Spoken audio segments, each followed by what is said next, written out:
the welfare system, the criminal justice system, to keep them down, to contain them, to destroy them. But yet, they rose and they're rising. Then we built prisons and jails to hold them. Yet, they rose. And so now, we are doing exactly what the Pharaoh did at the end, sending out a decree, kill them.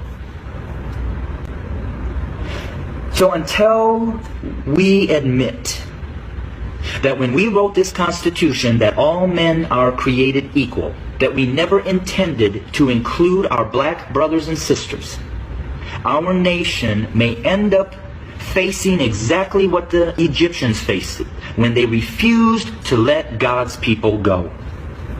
So I'm going to say this to my white fellow Americans, that the bloodshed that is on its way is not on the hands of our fellow black Americans, but is on our hands. We are the ones that are refusing to let God's people go.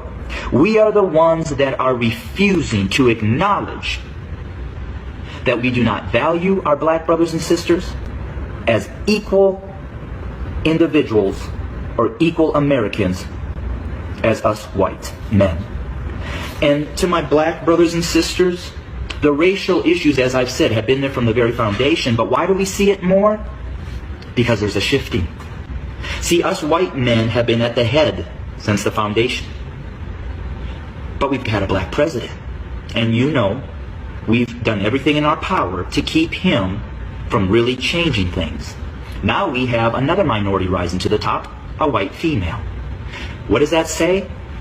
Those of us who are white men who have been at the head are now starting to see and fear that we are going to become the tail. And we know what we've done to you. And so now we're fearful that you're going to do to us what we have done to you. But I will say this. I've lived in a black community for 23 years.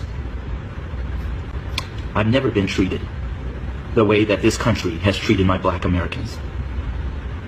So I call out my white Americans to say we better heed, repent, acknowledge, and change. Because if we don't, I just want to again say this. The bloodshed that we